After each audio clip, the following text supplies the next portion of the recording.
Hey guys, come on in, come on in. I'm glad you're here with me today. We're going to be talking about the Sebastian Rogers case. We have lots of new information to talk about. We've got some interesting new comments that were made. SF Investigates is back. Not working on the. Remember, I told you guys that I thought he would be gone as soon as the 1 year anniversary was over, and that's pretty much what happened. Let me go ahead and pull this up, though. I do want to just start off with the most important thing, which is Sebastian Wayne Drake Rogers disappeared from inside his home he was last seen on February 25th, but he was reported missing on February 26th of 2024. He disappeared from inside his home in Hendersonville, Tennessee. He was 15 at the time. He's 16 years old now. At the time, he was brown hair, brown eyes, and he was 5'5" and weighed 120 pounds. Obviously, because he was going through adolescence, I believe he would, be taller and bigger now. But he was last seen wearing a black shirt, black pants, and the FBI is offering a $50,000 reward for the return of Sebastian Wayne Drake Rogers. Welcome, Patricia Warner, for becoming a Reporter Room channel member. So glad to have you as part of the Reporter Room family. Hi, Summer. Come on in. Tell me where you're from. Sylvia said so many red flags in Sebastian's case. In my opinion, there should have been an arrest already. Cindy said red flags everywhere in this case, like a freaking golf course. Come on in. Tell me where you're from. I agree. Carrie said there's so many red flags in this case. We need to know the truth. Sebastian deserved better than this. I agree. Let me see why I am myself. My name is Jessica Della Davies. I'm an investigative journalist, and my job is to investigate crimes, crime scenes, and potential suspects, and share with you how to do the same thing. If you have not subscribed to Reporter Room, please do. It's free, and I can't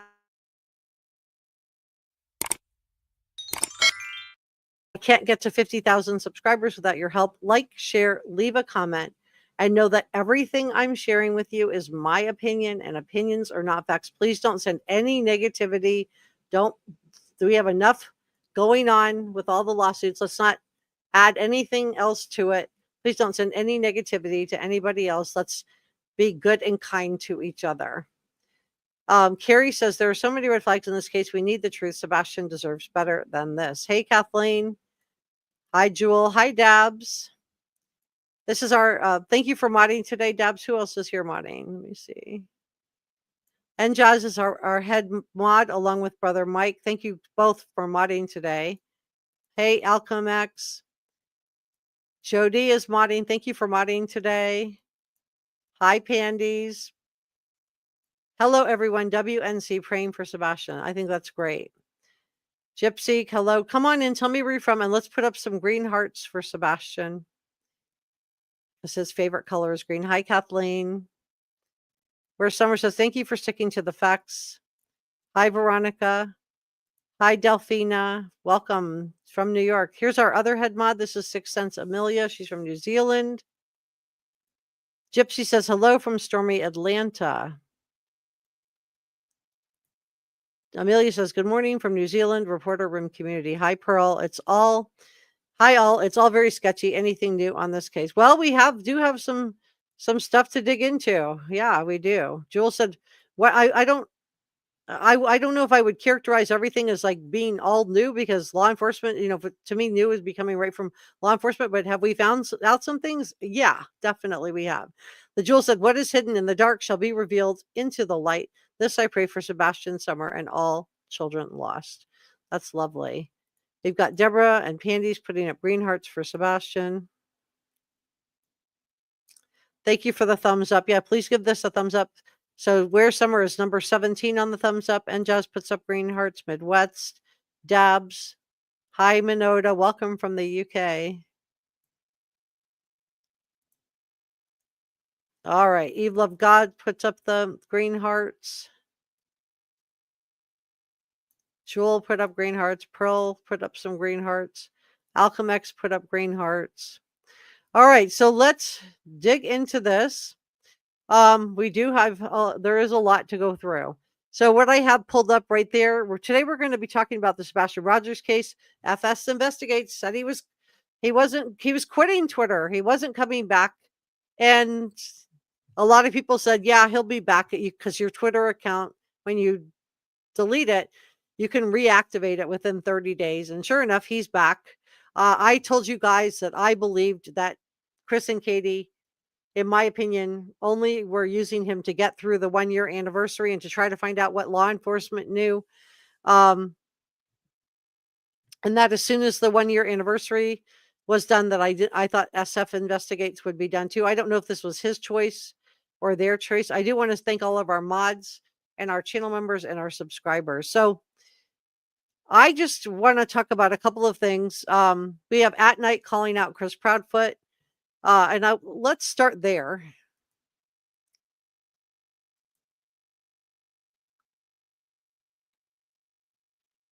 Okay. So imagine you're the parents of a missing child and somebody comes along and puts up a reward.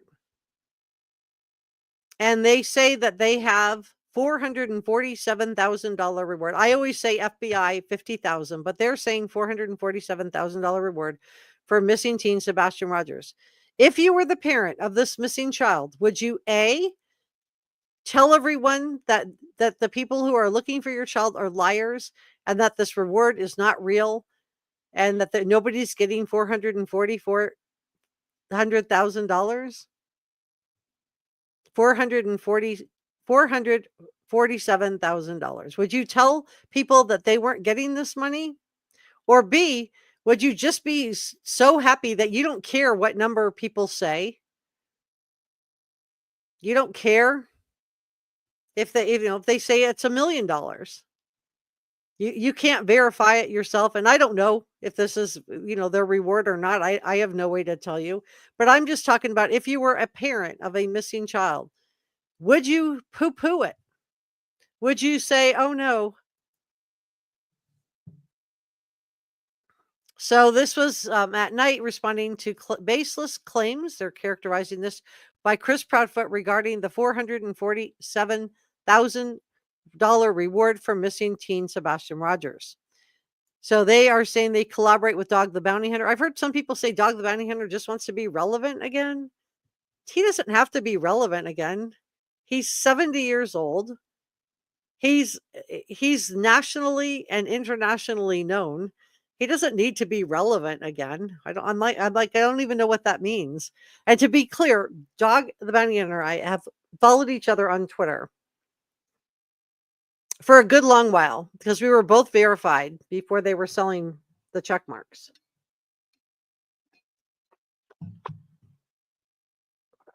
And I was verified as a journalist, and he's verified because he's a celebrity. And so we both have followed each other for a good long while. We don't know each other. We're not friends. I'm not. So I just wanted to just put that out there. Yes, we follow each other. Do I know him personally? No, I do not.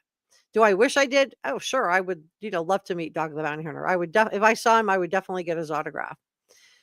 But what kind of parent does this? Mr. Proudfoot has publicly mocked and belittled the $447,000 reward offered for credible information leading to the recovery of his missing stepson, a reward that exists because of a failure under his roof. And he has called it, quote, a joke, a remark as outrageous as it is revolting. And I have to say, if you were the parent of a missing child, you wouldn't, if somebody was promising $1 million, whether you couldn't verify for yourself that they could deliver or not. So I don't know. I know the FBI is offering 50, but would you poo-poo it? Would you call it a joke? Or would you want everybody searching for your son? Because I would want everybody. I've told you guys, I want SF. I'm glad SF is back. I want everybody to be searching for Sebastian Rogers. I'm not on the team. I don't know, I don't know anybody from AtNight personally. They don't know me.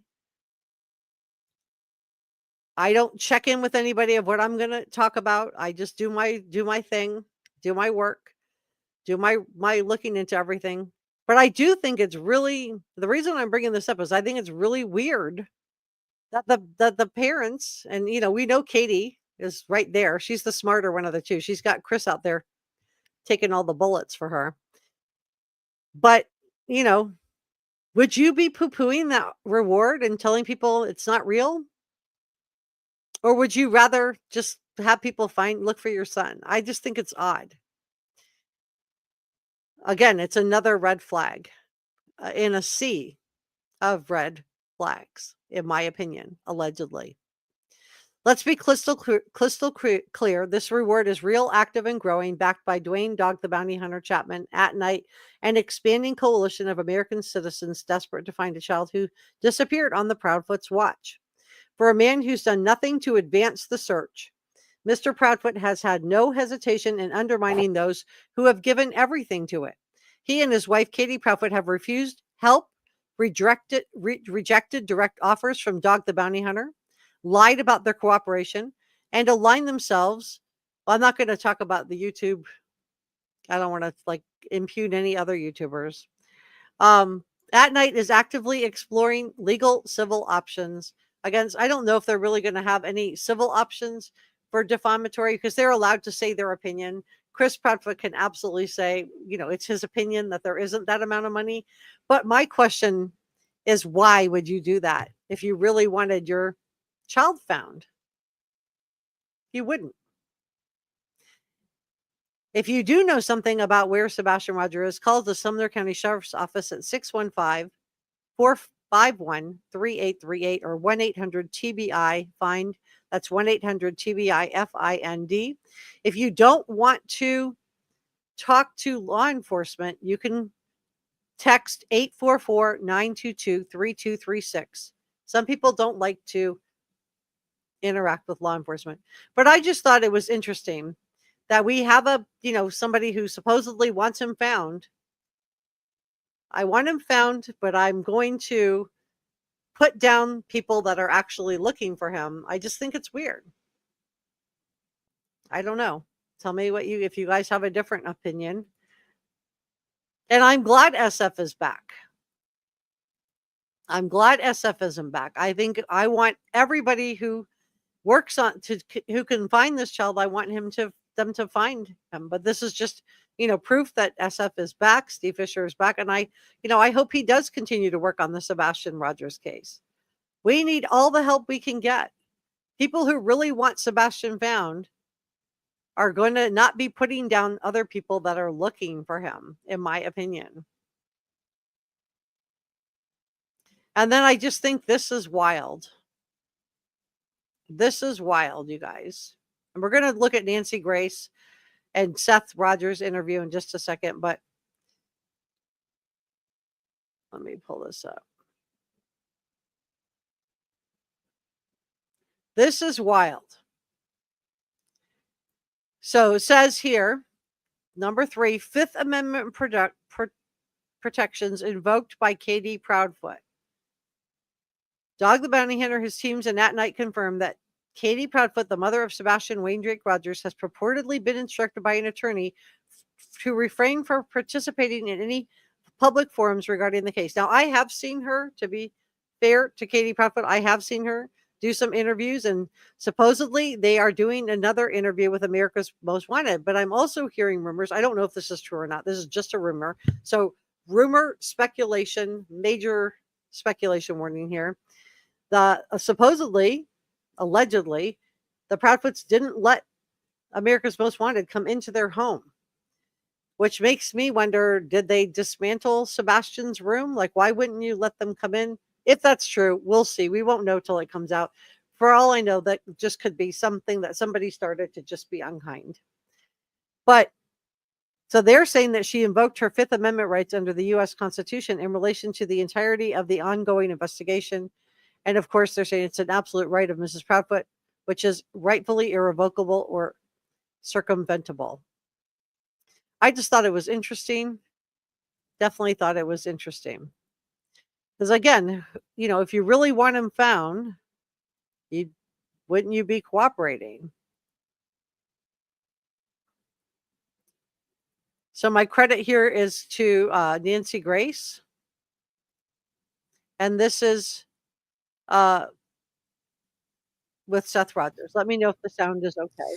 I'm just trying to get my mind around what you and Sebastian's mom are going through, because okay, the volume sounds good to me, but is the volume okay for you? Yes or no? Just let me know if the volume is okay before I don't want to play it and then find out you can't hear it. when I go in to wake up my twins, is the volume okay? Yes? Yes? Yes. Okay, great. That's all. I just wanted to make sure. Yes. Thank you so much. The Jewel said, you don't have anything to hide. Why invoke your rights? I don't know. Yes. Okay. So lots of yeses. Thank you guys. Perfect volume. Okay. Just want to make sure everybody could hear it, because I've played videos before, gotten partway through it, and then found out nobody could hear what I was playing.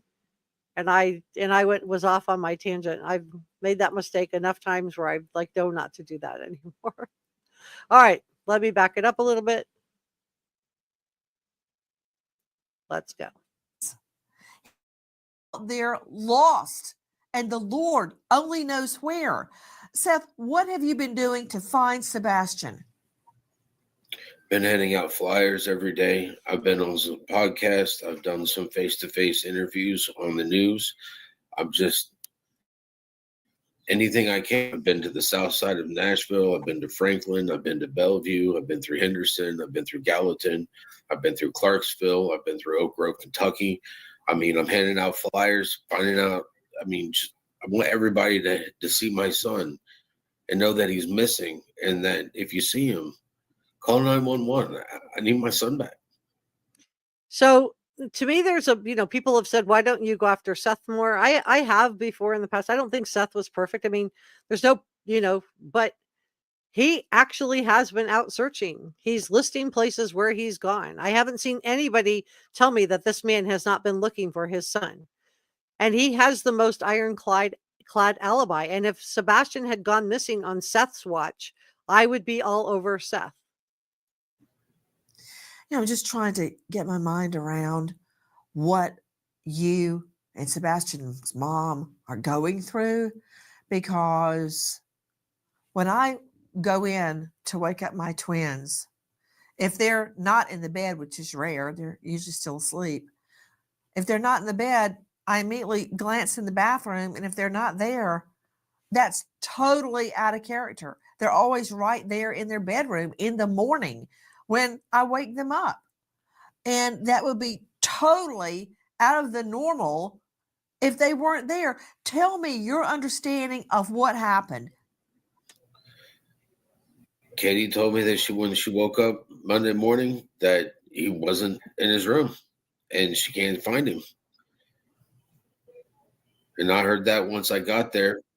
When I got off of work, I had a text message from the stepfather, Chris, and a missed phone call. And I called him, and he told me that Sebastian was missing and he didn't know what had happened. So I had Okay, let me ask a couple of quick questions, Seth. Number one, is there any type of a burglar alarm in the home? I don't know. I don't live there. Okay, that is not helping me. Let me see if I can find that out. I'm going to go to Aaron Cantrell on that from News Channel 5. So we don't know if there's a burglar alarm. Was a window open in Sebastian's home, in his room? Not that I'm aware of.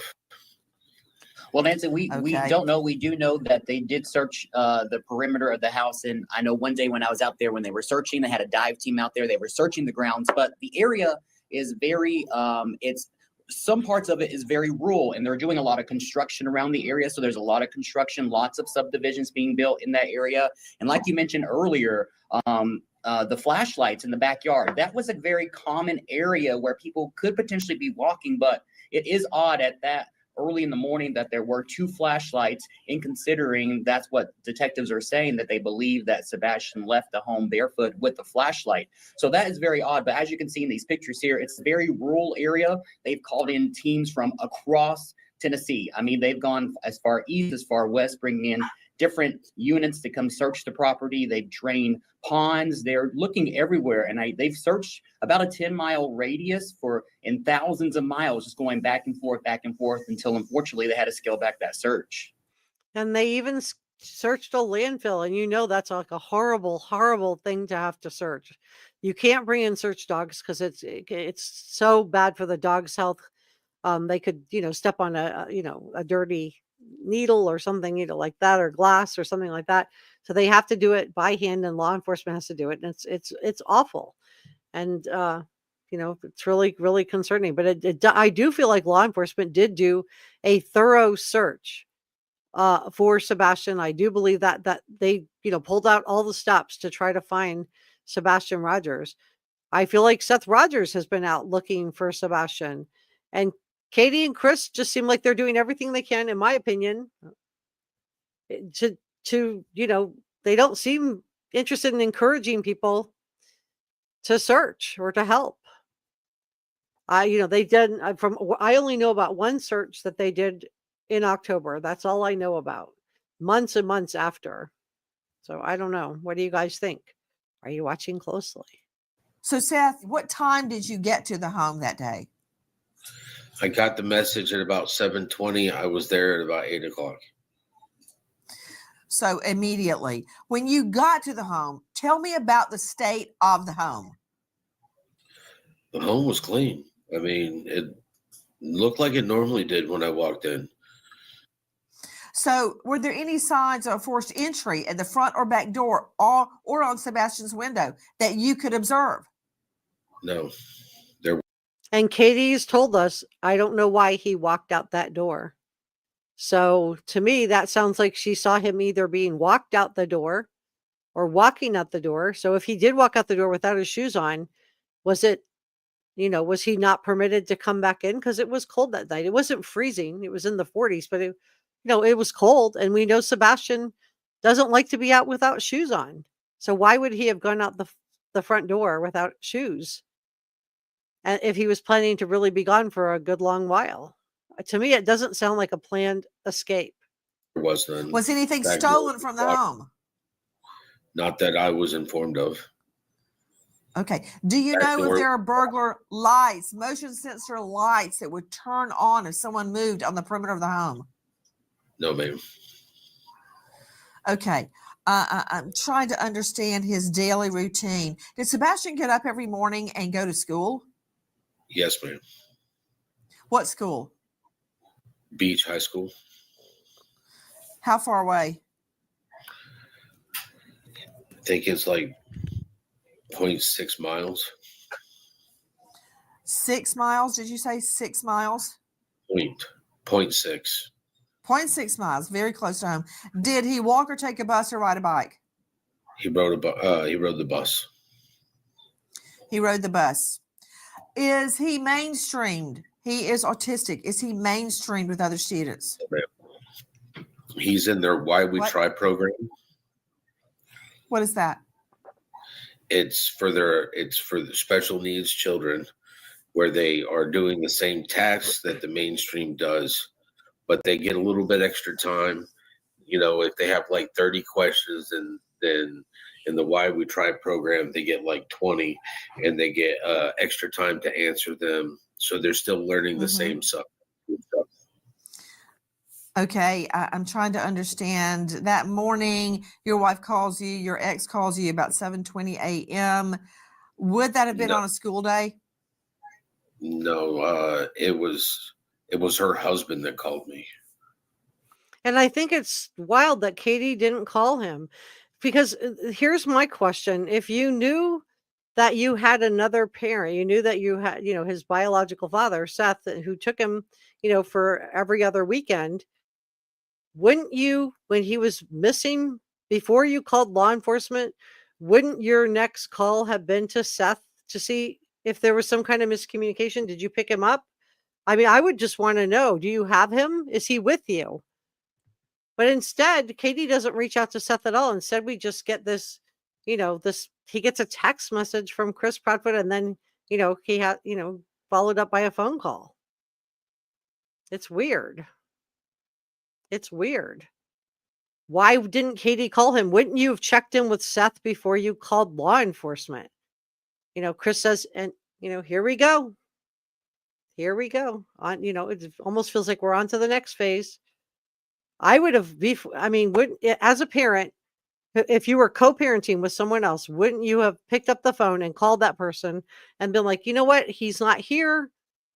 Did you pick him up? Did we have a miscommunication, or did he come to your house? He's not here. That would have been like my first call. Maybe even before I called Chris Proudfoot to say, I can't find him. Okay. Was that at 7:20 a.m.? No, 7:20 a.m. is when I got to my vehicle because I got off of work at 7. My shift ended at 7.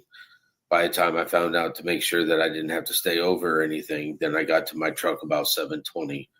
And they had texted me and tried to call me on my cell phone at around 6:20. And this is where I say that Seth has the most rock solid alibi. He really does. He has a rock solid alibi. He also took a lie detector test for Nancy Grace, but he has a rock solid alibi.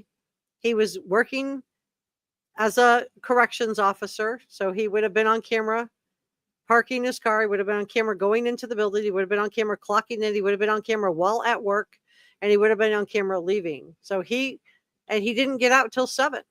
This would be very easy for law enforcement to check out. And you found out about it at 7:20. Is that correct? Yes, ma'am. So an hour after, that's when he found out. Again, wouldn't you call the jail and say, I have a family emergency. I absolutely need to talk to him. If you were panicked after 1 minute flat or after 3 minutes, whatever the time frame is, wouldn't your next call have been to call? And I would have called the where he worked and just said, this is a emergency. Our child is missing. I absolutely have to talk to him. But she's on the phone with Chris Proudfoot. I can't find him. And then they call law enforcement together on a 3-way call. And then, Seth gets notified. But wouldn't you check with Seth first? Because isn't law enforcement going to say, well, is there any chance he's with his biological father? Okay. Mr. Rogers, did he go missing on a school day? From my understanding, she put him to bed Sunday night, and yes, Monday morning he's missing. Okay, so he's in his room Sunday night. Monday morning he's gone out of his home. Could you tell me the level of the severity of his autism? He's very intelligent. He's very smart. He just lacks social skills and reading of people's body language. He likes things to be in a routine. He likes to control his environment. So this to me sounds like a child who would be bright enough, smart enough to know he likes to wear his shoes, and that if he was planning to run away, would have put his shoes on, would have put a coat on, would have probably taken his cell phone. Hold on one second.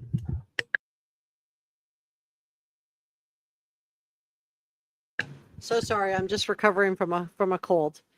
Let me just check in with chat, and we're going to go back to this. But I just want to dig into Seth. I don't see it. I'm not seeing any thing that's raising an alarm for me on the body language. I'm not seeing a lot of red flags. I'm not saying Seth is a perfect parent. He isn't, but I don't see anything that's saying to me, oh my gosh, this is, he did it. I'm not feeling that.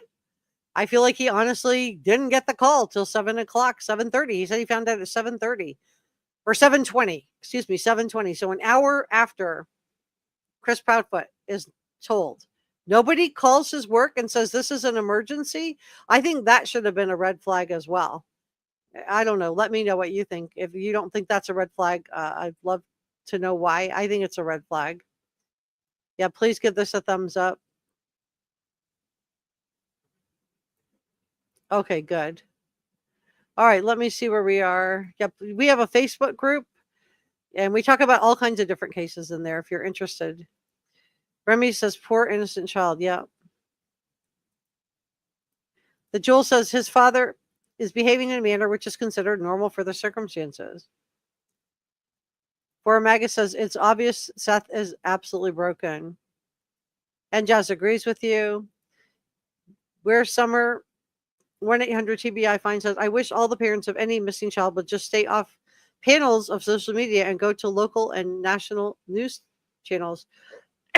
I did hear how they ended up on Duchess's channel. This is a comment that I got in the comment section. So just, take it with a pinch of salt, because I don't obviously have a way to verify this, but so I guess they had a friend that knew Duchess. So that's how they ended up on her channel. But it was weird that they didn't go on camera. And I agree with you. It's weird that they didn't go to the local news outlet that was in their front line that Chris Proudfoot reportedly ran off. That would be the person I would be going out to. Thank you for coming. Could you please, here's a picture of him. Could you please help me find my child? Sassy said, finally, someone plays the Nancy Grace interview other than the first one. Yeah, let's go through this. People always want to know, why don't we look at Seth? Okay, let's look at Seth. Let's do it. I don't see any red flags with Seth, but let's make sure. Let's make sure. Do I think he's a perfect parent? No. Guess what? Law enforcement doesn't get to pick the parents. They don't get to pick the witnesses. They don't get to pick any of those things. There's no, you dig around. Does he have some problems? Probably. But do I think he has anything to do with what happened to Sebastian? So far, no, I do not. But let's continue on together, shall we? Let's continue on. I'm looking at Sebastian right now, and it is breaking my heart thinking of this young boy, this autistic boy, possibly out in the wild, possibly with strangers he doesn't know. What would his reaction be to that, Seth Rogers? I don't know, because I've never seen him have to deal with this. Most of the time, if he's with me, he gets his information from me about interacting with people. If I sit there and I'm meeting new people, I talk to him. It's like, son, you can introduce yourself if you would like. If he does, he does. If he doesn't want to, I don't make him. Seth, when was the last time you can verify that he was alive and well? When I talked to him on Thursday. How often do you see him? I get to see him every other weekend. If he's on like a spring break or a fall break, or he's got an extended time away from school for like.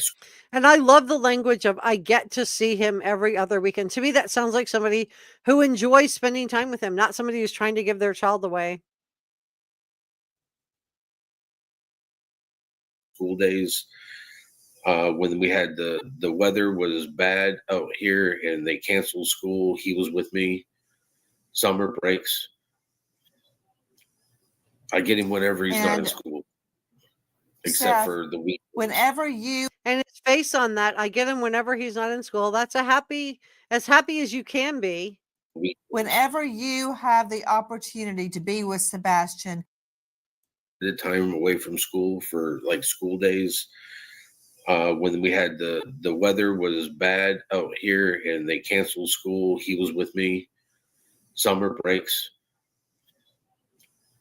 I get him whenever he's not in school, except Seth, for the week. Whenever you have the opportunity to be with Sebastian, isn't it true that you exercise that opportunity? You are with him every chance possible under the law.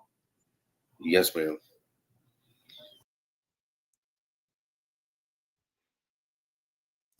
Guys, I'm bringing in the rest of the panel. You are hearing Seth Rogers describe the moment he gets off of work at around 7 a.m., gets to his vehicle. And credit to Nancy Grace at Crime Stories. If you have not subscribed to her, please do. She does a great job. And realizes his wife and the stepdad have been calling and texting him, thank you, since around 6:20-ish a.m. So on a Monday morning, to tell him his son, an autistic boy, is missing from their home. And from what I can tell right now, you heard Aaron Cantrell jumping in earlier, and thank you for that, Aaron. Please don't hold back, Aaron. We're not having high tea at Windsor Castle. Aaron is joining us from News Channel 5 in Nashville. Aaron, thank you for being with us. I don't hear anything so far about a forced entry, about a window being open, about anything being taken from the home. I understand that the mother put him to bed at regular bedtime for school the next morning, and that around 6 to 6:20 a.m. Monday morning, she says she goes into his bedroom to wake him, and he is gone. Aaron or Seth or anyone else on the panel, do we know that anything else was missing, such as his backpack, a cell phone, something he liked? Do we know anything about anything missing from the home? Anybody? His mother said that he's missing a keychain flashlight. That's it. So no coat, no shoes, just a keychain flashlight. But the 3 a.m. flashlight video is not significant. Okay. His keychain flashlight. Interesting, Seth Rogers. When I come in, I put my driver's license and credit cards, which are in a rubber band. That's my pocketbook. All of that and my key in a certain spot in the kitchen. Rarely do I put it anywhere else. This is what I'm asking, Seth. You told me that your son, autistic boy, Sebastian, likes things in a certain way in a routine, like many of us. Would he have had that flashlight, and I believe you said keys, flashlight and keys attached to each other? It's a keychain flashlight. It's a flashlight that would go on your keys. I bet he always put them in a certain place, didn't he? In my house, all of his stuff is in his upper drawer. When the police showed up at my house to look, upper drawer, house key, wallet, everything's in his upper drawer. So we're supposed to believe that a high-functioning teenager walked out of the door. Katie said, I don't know why he walked out that door. And there's no sign of a break-in. So was he walked out? Was he helped out? Was he locked out? Was he forced out without shoes on, without a coat, without his phone? Was somebody trying to teach him a lesson? Peter Hyatt said the easiest way to commit an act of child A is neglect. Aaron Cantrell, News Channel 5 Nashville. Hold on just one moment. Joining me right now is an expert, a board-certified behavior analyst, an autism expert, chief clinical officer with Little Stars Therapy Services, Courtney Lasky. Thank you so much for being with us. Isn't it true that autistic children, like many of us, like things to be in a certain order for many, many varied reasons? If this was missing from Sebastian's home, I would venture to hypothesize he took it with him. Correct. Yes. And, without knowing Sebastian personally, I can't make any assumptions about his behavior, but knowing that this was not a typical history for him to wander, to leave the house in the middle of the night, it is interesting that he did leave with that keychain flashlight. And I know people have said the flashlight video, there's, nothing to see here. I don't know. To me, if I were, and maybe law enforcement has figured out who's on that video. Maybe they have identified who that is. But, until I see a statement put out by law enforcement directly, I still believe that video is going to have some significance, because this child just did disappear with one item that we know about, his keychain flashlight. Another thing, which is quite the dichotomy, Courtney Lasky, and I'm going to throw this to you as well, Seth Rogers. If he was in such routine, as I believe he was, due to his circumstances being autistic, why would he have left without his shoes? That is not his routine. This is not a child that leaves a home without his shoes. first of all, Seth, how do I know he didn't have his shoes? 3 pairs of shoes were at the front door. His old tennis shoes, his new tennis shoes that his mama had just bought him, and the boots that I had just bought him. Remember, but we've heard from the statement analyst that it's really hard to construct a story, a narrative, a script, even for a movie with professional writers, and not have plot holes. Now just imagine you're trying to script something. And, I'm not saying Chris and Katie did anything to him. This is just a hypothesis, a theory. But imagine if you're trying to script something, would you have plot holes? And to me, the fact that there were shoes, all of his shoes by the front door, is a plot hole. The fact that his coats were not taken, his jacket, whatever he wore when it was cold, is also a plot hole. But the shoes especially, because we have seen pictures of this child floating in his swimming pool wearing his shoes. His mama had told me wore another set of shoes. His feet were growing. The last time I had him for the last weekend I had him, his mama told me that his shoes weren't fitting anymore. And she asked me to get him shoes. And we wanted a pair of boots. So we went to Boot Barn and got him a pair of boots. Oh my gosh. So Seth bought him boots and he didn't take those either. You guys.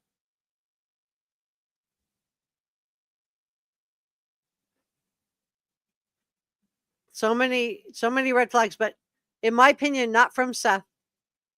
Let me know if you see something different. I just feel like this really, this guy is really looking for his son. Is it possible he wore a different pair of shoes? I don't think so, because if he's not fitting into him, she gets rid of him. Okay, let me tell you something, Seth. My son and daughter have one of those shoe racks over the back of their closet door. And I see those closet doors 10 times a day. I would see if shoes were missing. I would know that. There's no shoes in his room. Okay, there's my answer. He left without his shoes on. Shoes get taken off at the front door, same as my house. Same here. Same here. We take our shoes off at the front door. No shoes, no phone, no jacket, no call to Seth before we call law enforcement. Red flags. I always have people take their shoes off at the door. Just habit. So there were no shoes in his room. All his shoes were still sitting at the door. Can we confirm that, Seth? Yes, ma'am. Okay. Guys, you may think, why is she asking and asking and asking about the same thing? I'll tell you why. Behavioral evidence of routine. Hold on, Courtney Lasky, because this touches on you as well. Dr. Sherry Schwartz is with me, forensic psychologist specializing in victim advocacy at panthermitigation.com. Dr. Sherry, thank you for being with us. Dr. Sherry, when I say routine evidence, I don't mean mundane evidence, just, the regular evidence. I mean evidence of routine. For instance, if I came and sat down in this chair in this studio and Jackie was not right there, she would either be dead or on the way or in the hospital, period, because that's her routine, right? So this autistic child would not have left in the middle of the night without a pair of shoes on. And that is telling me something probatively. It proves something to me. What do you think of it, Dr. Sherry? I agree completely, Nancy. I actually saw an interview that Mr. Rogers gave about this particular issue and how when he was younger, Sebastian, he went outside barefoot and he stepped into an anthill of fire ants. And so Dad doesn't believe that he would go out barefoot. And so this goes to that behavioral evidence that you're talking about. This is another fact that's very important that we need to pay attention to, because this is not something that Sebastian would normally do. And we know this because he's had a prior experience.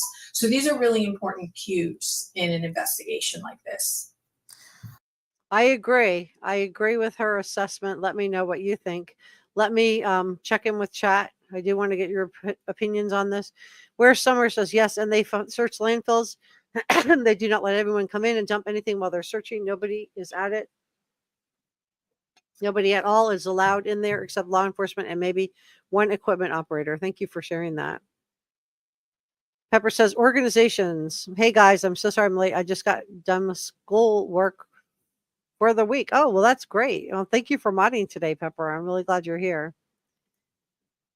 AMC said, listening from Rhode Island, hope you're doing well. I hope you're doing well too. Chloe and Sophia say, I feel Nancy's heart is in the right place. Only thing I dislike about her, she tries to make her experience the main event she can feel or others can't relate. Okay. Valley says, was Katie using walked out that door metaphorically? I don't know. That's what she said. So to me, it's like, I believe her. She said she didn't know why he walked out that door. So I'm taking her at her word. She doesn't know why he walked out the door. Well,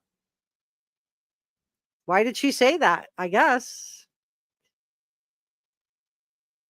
because, this is a statement analyst that's analyzing her. We went through Peter Hyatt's statement analysis of the Proudfoots. We went through Steve Johnson's statement analysis of the Proudfoots. And now we're looking at Seth Rogers. So I don't think it was metaphorically. I can't say for sure. I'm not in Katie's head, so could be. But I do think that, the fact that statement analysts are, sounding the alarm is something we should be paying attention to. Marilyn Sam says, Seth is clear and concise and only wants his son back. I agree. I haven't seen anything that's setting off any red flags. Oh, yeah, you can put in my opinion after your comments. Thank you so much, Brother Mike, for modding today. Sebastian and Summer at 1-800-TBI Fine says, but law enforcement said themselves they found nothing at all in the search of the landfill. I don't see law enforcement lying about that to the public. No, I don't think they are either. Sophia and Chloe said, when did they find Sebastian's clothes in a trash bag? They didn't. I haven't heard anything about that. Sassy, not from law enforcement. I'm not saying somebody couldn't have spread a rumor about that on social media, but from law enforcement, from authorities, I haven't heard. From any credible sourcing, I haven't heard anything about that. From any journalists like Nick Barris who are on the case, I haven't heard anything credible about that. Sassy, she said, thank you for playing this instead of the Proudfoot stuff. Yep, of course.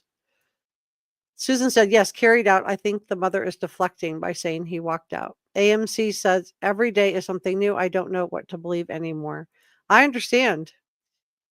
The Jewel said, I would call my ex-partner, not the stepfather. Yeah, I would be my first call because he's local and Chris Proudfoot wasn't local.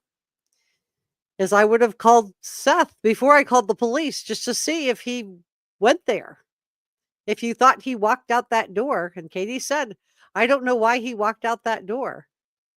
I didn't feel like she didn't put bunny ear quotations on it, but to me it sounded like she really was wondering why he walked out the door. So if he walked out the door, did he walk out under his own steam? And why would he go out? A kid that is not an outdoor kid, the kid who doesn't even swim in the pool without his shoes on. Why would he have gone out the door in February in the cold without shoes? And his dad just bought him new boots and he didn't put those on either. Addis says the Proudfoots have both changed their stories. Chris creates distractions and then they keep having to do damage control. Marilyn says, in my opinion, Chris Proudfoot didn't allow Katie Proudfoot to talk to Seth. Remy says, in my opinion, Katie Proudfoot knows exactly what happened. Karma Moon says because she knew. Chloe and Sophia said, praying that they find him and Summer soon, along with all. I do too. All right, let's continue on. Pearl wants to know, when was this interview? Let me see. This was done by Nancy Grace a year ago. All right, let's continue. Dr. Sherry Schwartz, a lot of people may think that means nothing, that I can't find his shoes, but it means a lot to me. And I guarantee you it would mean a lot to any mother or father hearing this evidence. Seth, what does it mean to you? Was he prone to go outside and wander around at all? Period. Number one. at night in the dark, number 2, and without his shoes on, number 3? Would he ever have done that, Seth? No. I mean, the only time he goes outside at night at my house is to put the trash in the trash can, which is right outside my front door. That's it. You know, I'm very curious about this. And one more thing, while it's on my mind, does he have social media, Seth? No, he does not. Okay, good. I can rule that out, or at least we don't think he does. Does he have a cell phone? He does have a cell phone. Where's the cell phone? At his mom and stepfather's. So he didn't take his cell phone. Seth, is he like every other boy? And I think that's odd too. Now, it could be that he got lured out, but then Katie tells us she was on the phone talking to Chris until midnight, sitting in the living room. So, and she says she doesn't know why he walked out the door. So did she see him go? Boy in America glued to his cell phone? Does When he love he his has cell access phone? to it, he What loves do you mean it. by that? When does he have access? When he has access to like YouTube and stuff like that, he is glued to his phone because he likes to watch videos about Minecraft and he likes to watch videos of people playing Minecraft. Okay, you do know that is social media because people can talk to each other. I think the 0.6 miles is because she said 6 miles, and 0.6 miles to me would say that he could walk there. In my opinion, that's like what, a little over half a mile away? That's walkable. So again, wouldn't you immediately be calling him before you called the sheriff's office? Wouldn't you call Seth to see if he went there? I would be calling and interrupting him at work, telling his boss this was an emergency.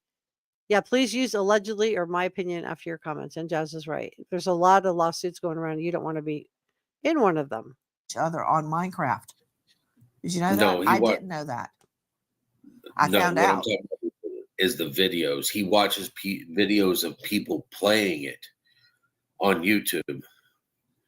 Does he play it? I think he has it for his Switch at his mom's house, but he does not. Yeah. And he's glued to that all Okay. the time.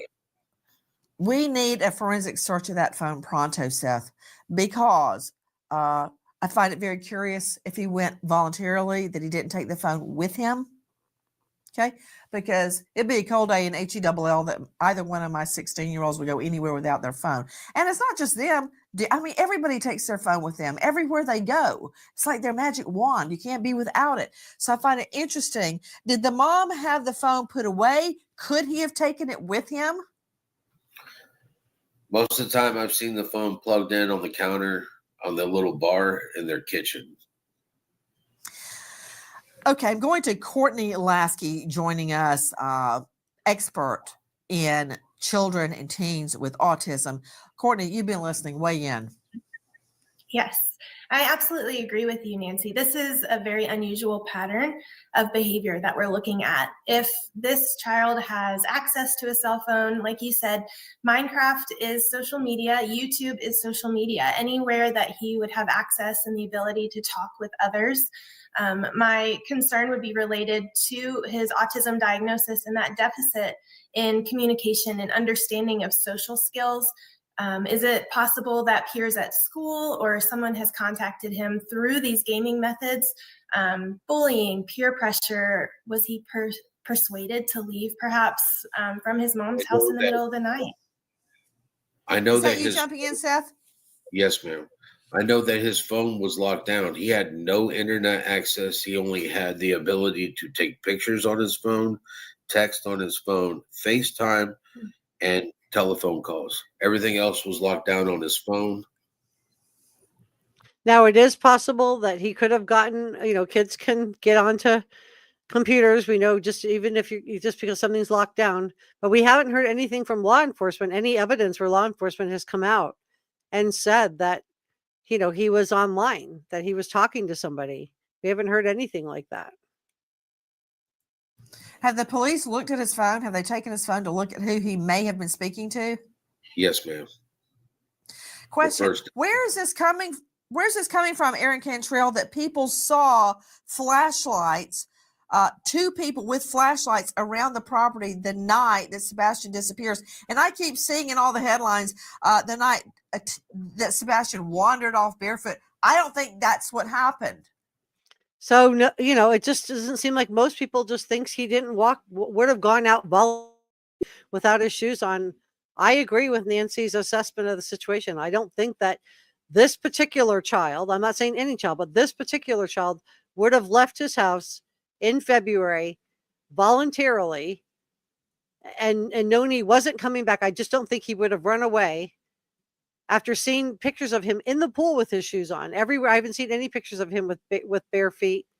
I'm not saying that there's none that exist. I'm sure when he was like out boating or something like that, but he's in the pool with the shoes on. I just don't see him going out in the cold in February as a teenager and not putting shoes on. It just doesn't make sense, especially with Seth having just bought him a brand new pair of cowboy boots. And again, not taking the cell phone, not taking a coat, and just taking the keychain flashlight. It's weird. He's never wandered off before. What? Go ahead, dear. Yes, ma'am. Well, we got that video a little later, so we just got that video maybe and released it within like the last week or so. But this is from just neighborhood video, like the Ring doorbell cameras. In that subdivision from the reporting, there's not street lights there, so that's why it's so pitch black and it's so late at night. But you see those 2 flashlights. But what's interesting is where these lights are. It's almost a common area, so it wouldn't be odd if someone may have been out at that time walking their dog or something of that nature. But the fact that Sebastian did leave with a flashlight, and there are 2 flashlights seen in that video, and it is pitch black, very concerning. Put him up. Why do you keep saying Sebastian did leave? Why are you saying that? Would you go out in the middle of the night and leave without your shoes on? I'm just curious. Would you, Aaron? No, you make a good point. I would not leave without my shoes. I don't think you would either. Even more so because you're hearing Courtney Lasky and Seth Rogers state this boy is autistic. He doesn't think the same way we think. We have to try to think like him. He liked everything in a particular routine. His routine was he wore shoes every time he went out after the ant bed incident. Thank you. Some common sense. Thank you, Nancy Grace. Some common sense from Nancy Grace. The fact that he was autistic to me means that he would be less likely to want to go outside without his shoes on. I agree. I just don't think he walked out that door. Katie said he walked out the door.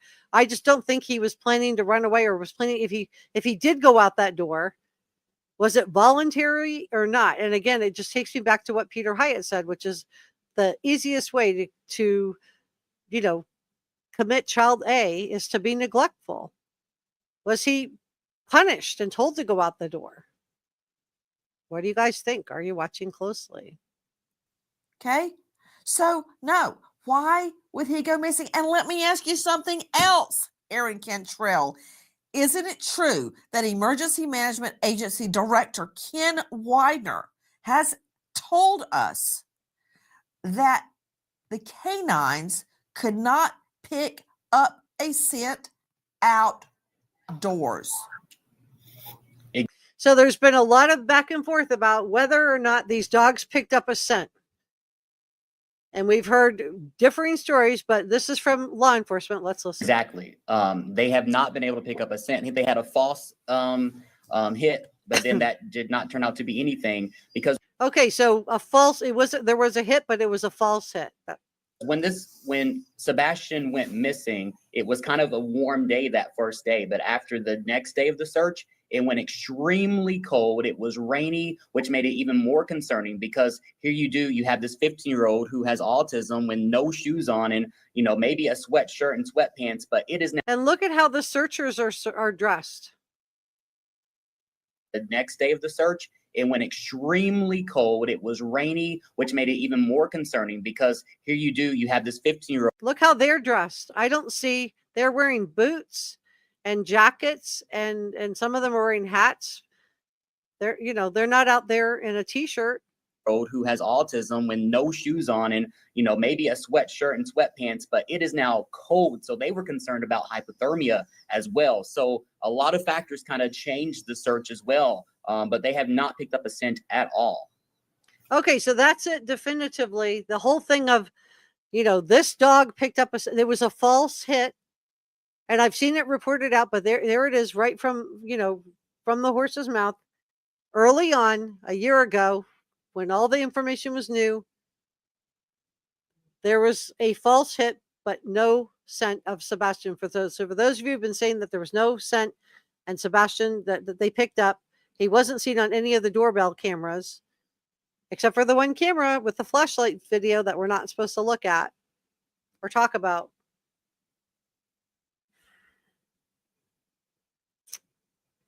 There was no hit from any of the dogs from law enforcement. So there you go. That puts an end to that speculation.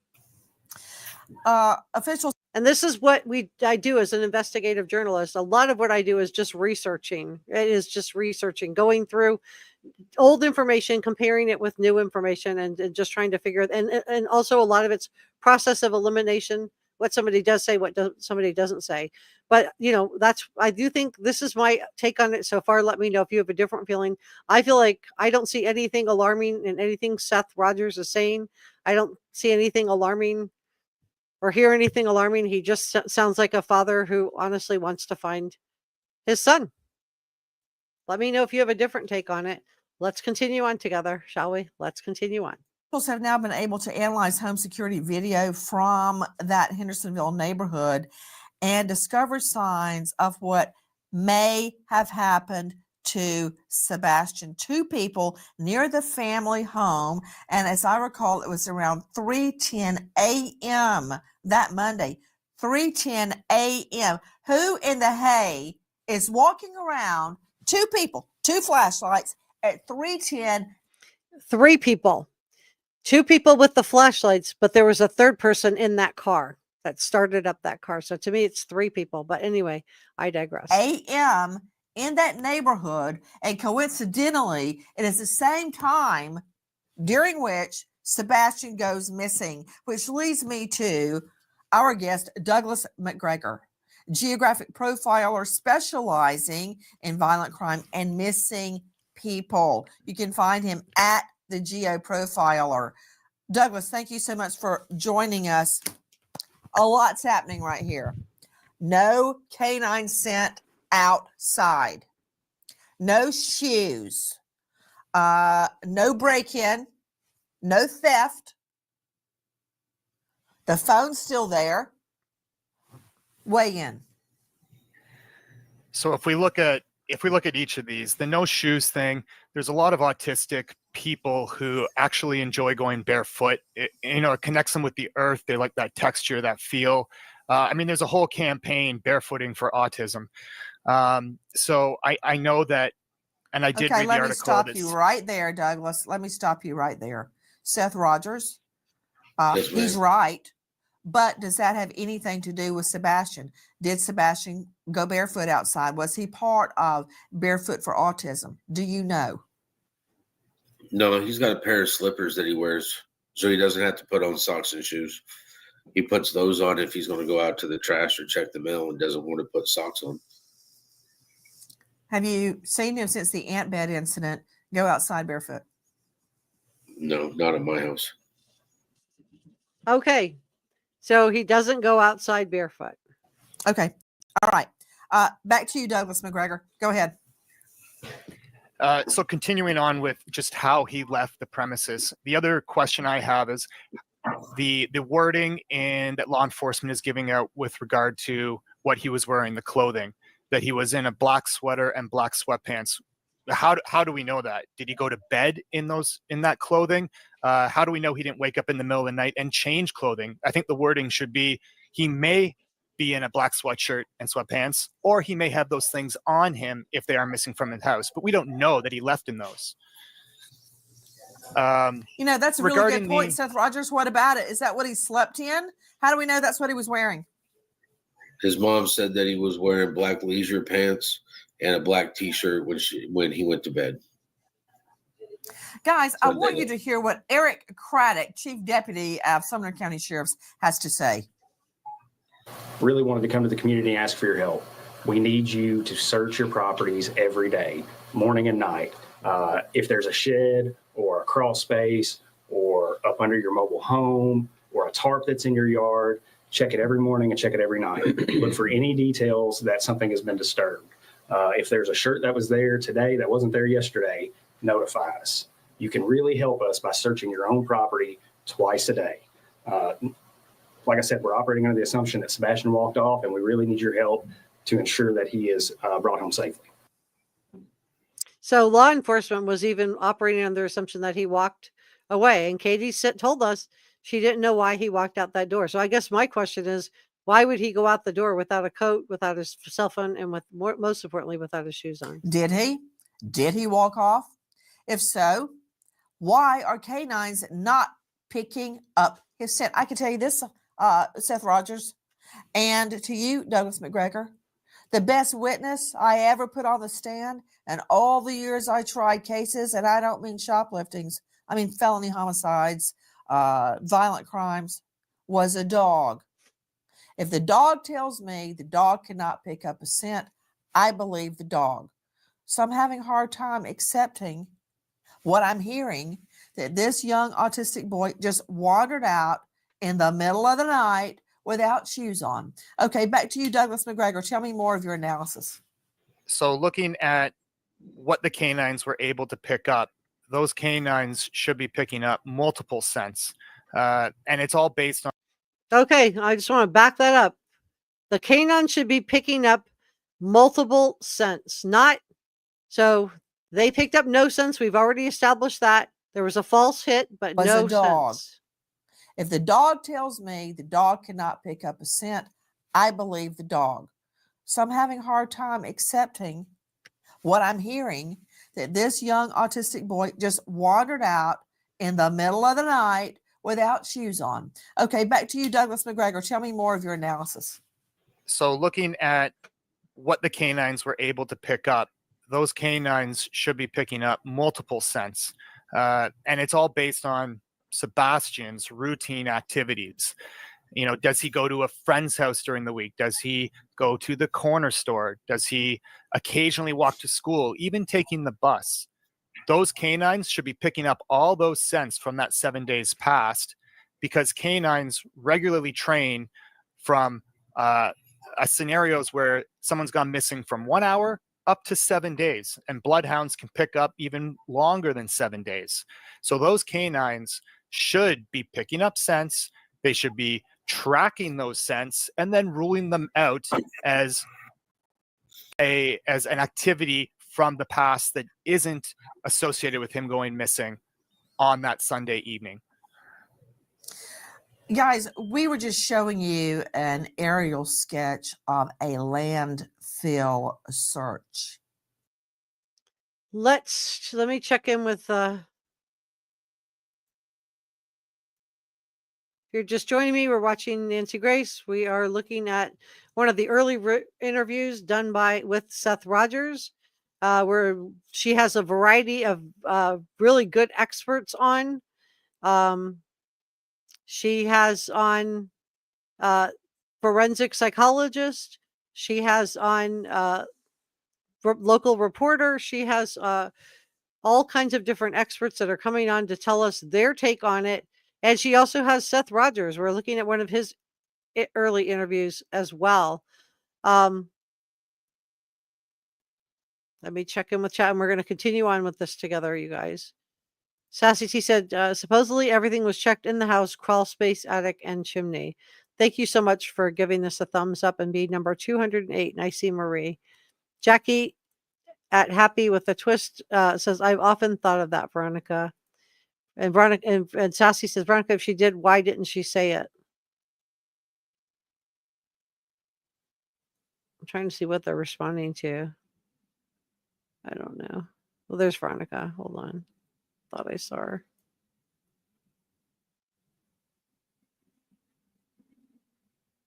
Nope, I don't see it. Okay. Yeah, so it's weird, right? Did Chris Proudfoot ever take a polygraph? They say that he did. They say that he did. He said that he did. Susan said, could they have done? No, we know he was at the Texas Roadhouse. Then on the 25th, we have all seen the video of Sebastian eating dinner and then going out to the car at the Texas Roadhouse. Thank you for the green hearts for Sebastian, Amelia. The Jewel said Sebastian went outside of his own accord, but the dogs would have picked up something and they didn't. I agree. Princess Elsa, hi, it's good to see you. Maga says, my dog alerted me to a dead small bird at the bottom of my 8-foot pool. Wow. Karen says, matching shoes business at the Texas Roadhouse really worries me. They weren't shoes that Seth described purchasing, allegedly, in my opinion. And Amelia says, the absence of evidence isn't evidence of absence. Lacey Moore said, in no sense, supposedly taking the trash to the bin at the end of the driveway. That is weird. I didn't think about it that way, but that is weird. That is weird. Thank you, Njaz, for gifting a reporter room membership. Let me know if you got that membership. And congratulations, Kathleen, on becoming a reporter room channel member, and Patricia for becoming a reporter room channel member. If you haven't subscribed, please do like, share, leave a comment, and know that everything that myself and the chat are sharing is just our opinion. And please don't send any negativity. Thank you for your green hearts for Sebastian. Let's continue on and listen in. This is an early interview with Seth Rogers, Nancy Grace, and a panel of experts. So what have we learned so far? We've learned that Sebastian doesn't go out of the house without shoes on. We've learned that Seth bought him a new pair of cowboy boots. He didn't take those with him either. Seth says when he took the trash to the curb at his house, he wore slippers. He didn't go barefoot to take the trash out. The scent dogs did not alert. The only doorbell camera footage that we have is the flashlight video. And then we've also learned that for kids with autism, routine is really important. So Sebastian always wearing shoes and having the fire ant incident and always wanting to wear shoes, it would be unlikely that he would have left the house on his own accord under his own steam and not put his shoes on. Let's continue on together. Sketch of a landfill search. There's nothing good about that. Seth Rogers, why have you been told that authorities are searching a landfill? They told me they just wanted to make sure that there was nothing there. Aaron Cantrell joining me, News Channel 5 out of Nashville. Aaron, what can you tell me about this landfill search? Yeah, Nancy. So they had got a tip that potentially from the garbage workers that maybe the trash may have been off a little bit. So just following up on that tip. What do you mean by that? You can't just throw a grenade into my mind palace and expect me not to follow up. What do you mean something was off? So basically the workers said they have the same garbage truck drivers that come to the house. And when they picked up the garbage can, it just felt more heavier than normal. So they just said that to the authorities. So just to follow up on that tip, they went out to the landfill to search because that's where the trash is taken. There in Sumner County, they take it out there to Kentucky.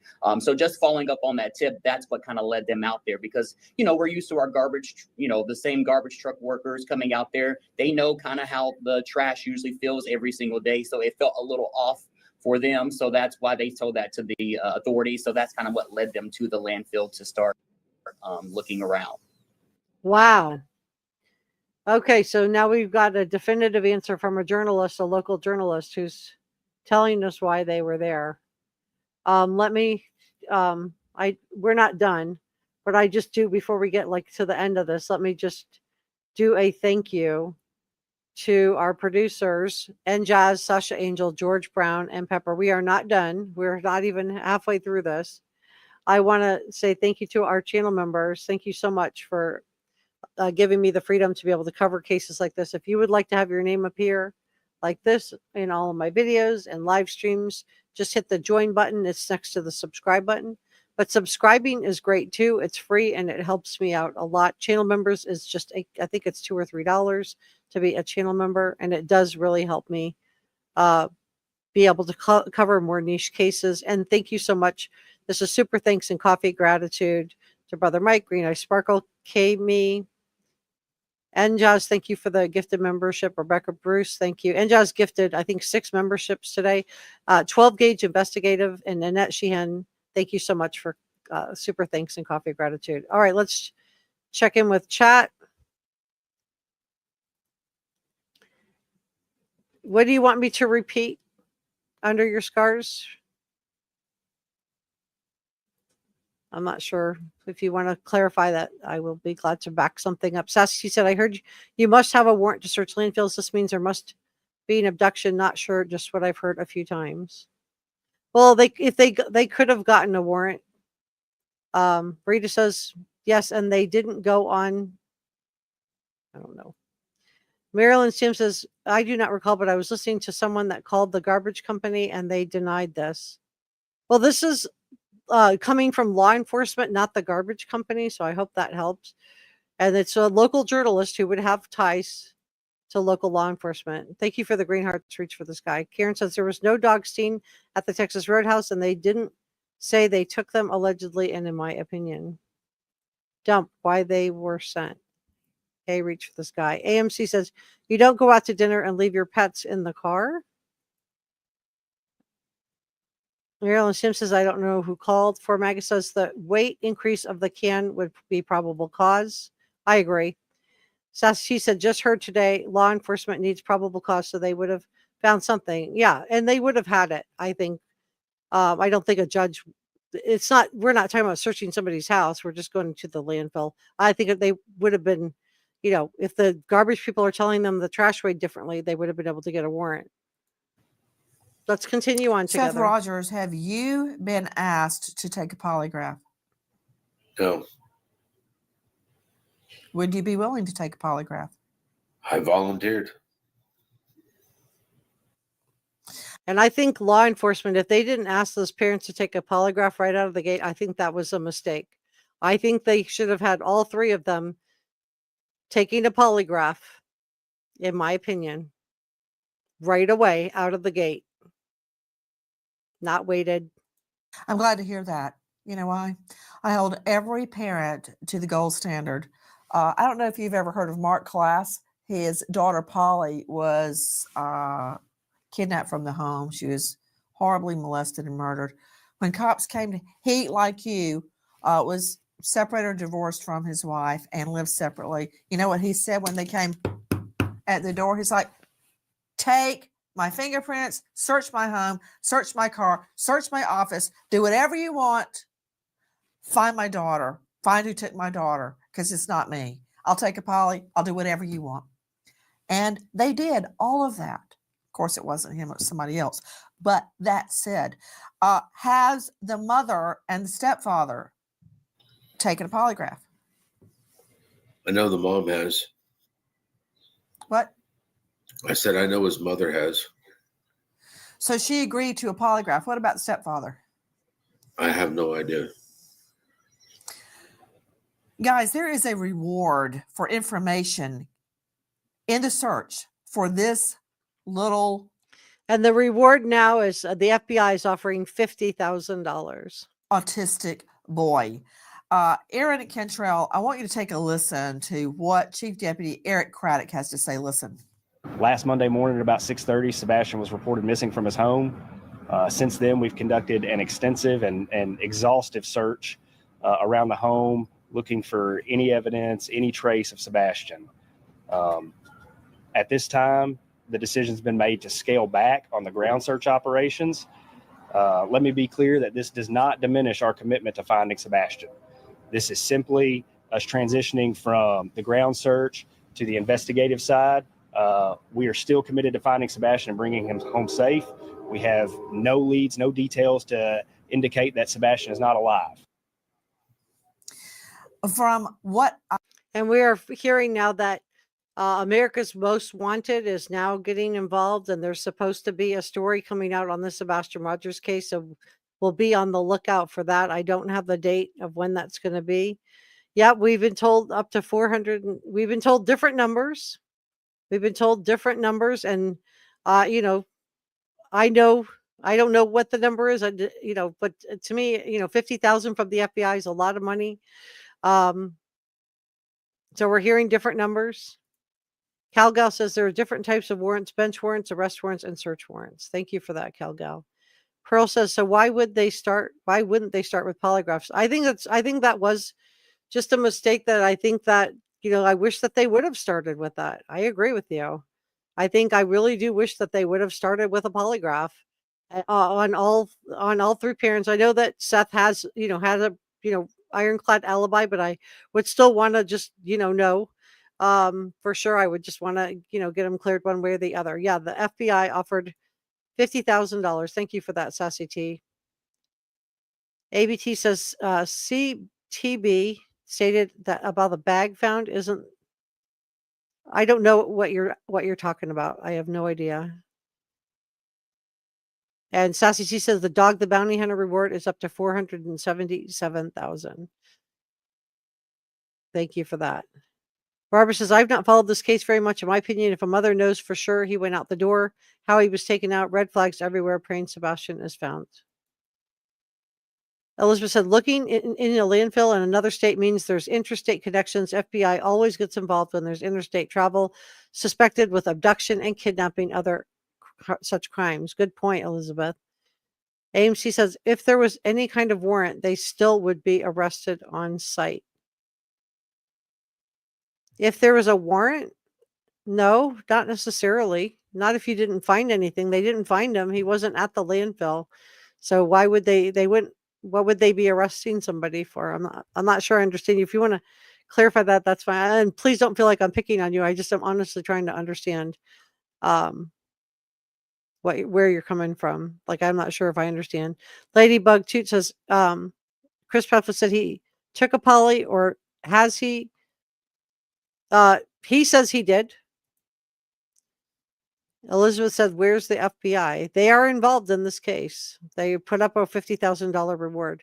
My angel is you is their only video surveillance. He got home with mother. Right. We know the last video surveillance that we know about, that we've seen, that is a proof of life, is the Texas Roadhouse restaurant, where he was seen getting back into the car with Katie Proudfoot. Supposedly there's a grainy footage. Now, Katie and Chris said that it is Sebastian. Seth Rogers says he's not sure if that's Sebastian.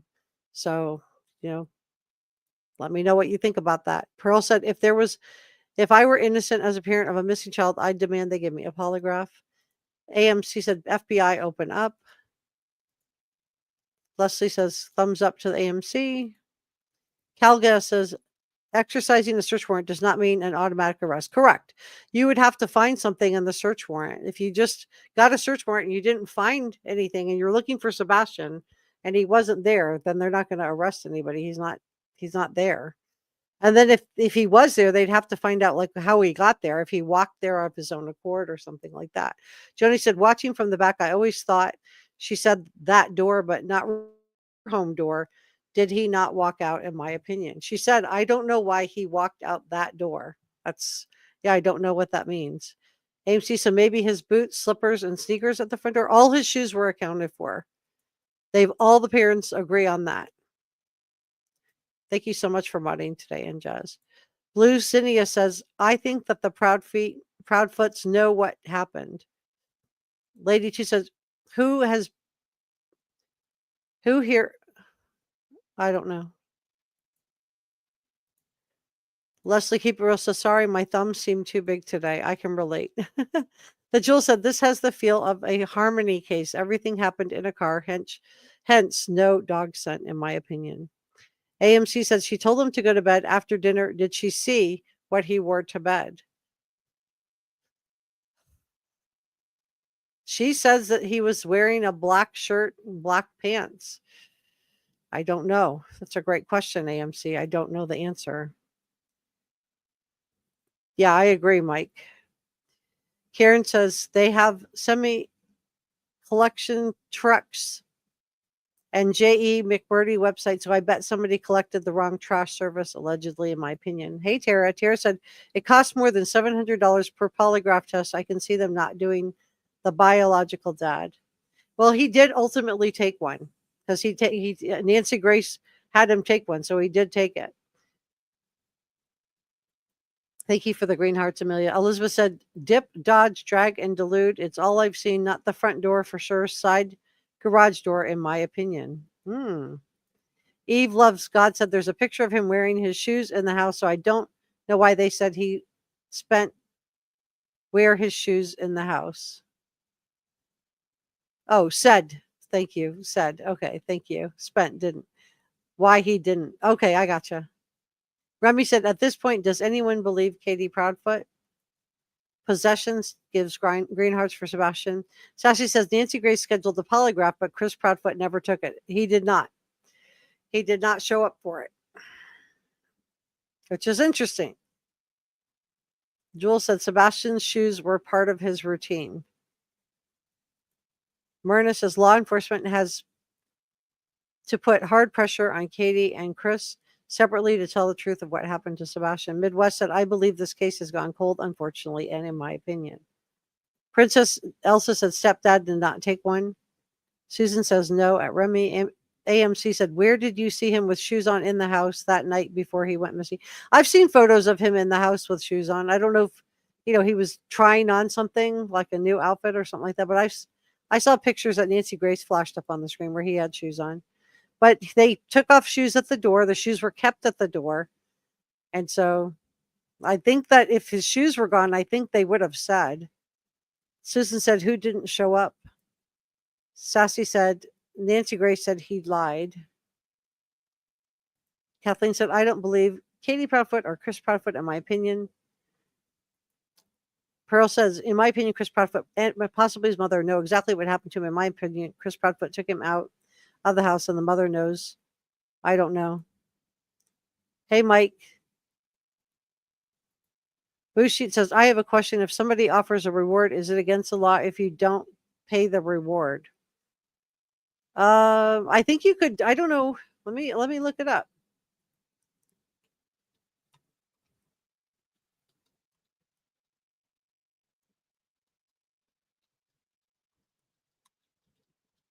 Let's find out. And this is in Tennessee. All right. It's a great question.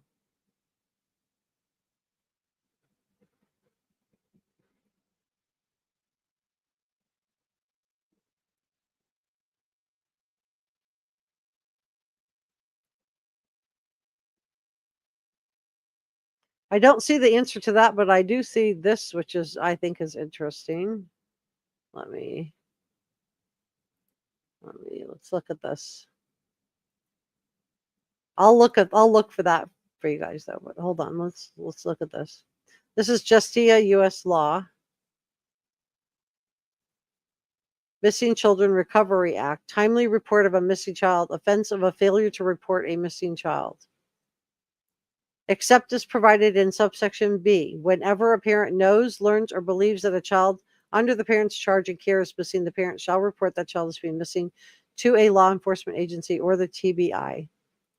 Whenever the parent knows, learns, or believes a minor child under the parent's charge and care is missing, the parent shall make the report under subsection within a reasonable time after determining that a child is missing, but in no event more than 24 hours after the child is missing. C1, a parent. So he was reported missing within the 24 hours. So we're just asking, is offering a reward? I don't know if it's against the law. You could probably sue for it, though.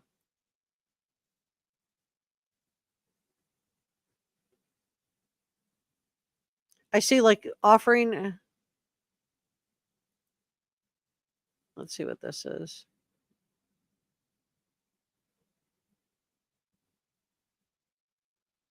I don't see anything that specifically answers that question. I'll have to look and dig on my own on that, you guys. All right, let's continue on together.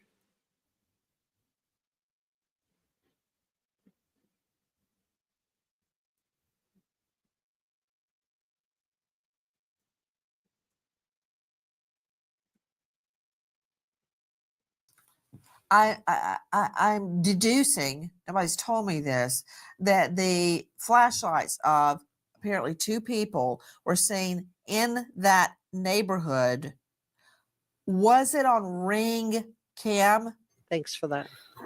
Yeah, they believe it's a kind of a neighborhood kind of video. So either Ring or some version of that in the neighborhood, which I'm in a Facebook group called Finding Sebastian Rogers, and neighbors have posted in there. Like one neighbor said, if he would have walked near their house, you have those automatic lights that sometime come on, but that didn't come on. But in the video with the flashlights, you see 2 flashlights. That's all you can see because it's so dark. There's no street lights in the neighborhood, but you see 2 lights walking towards kind of a to the right of the video.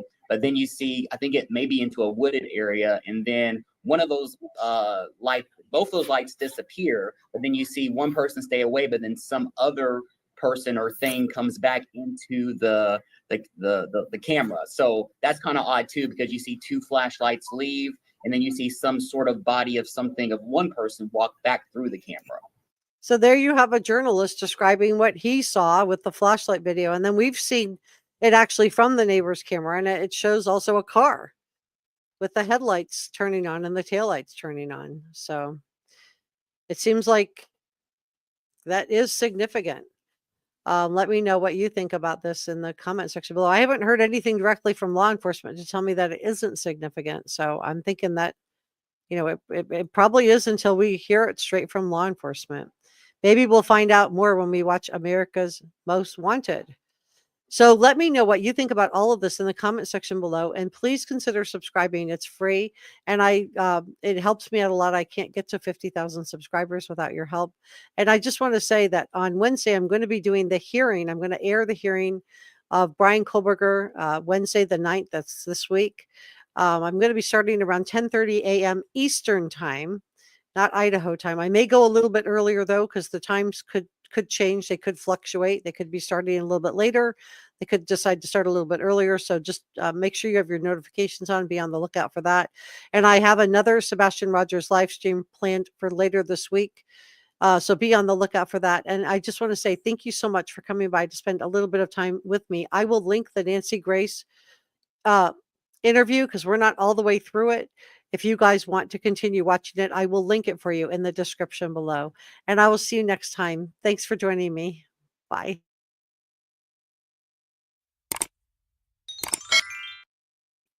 Please subscribe, and I will see you next time. Bye.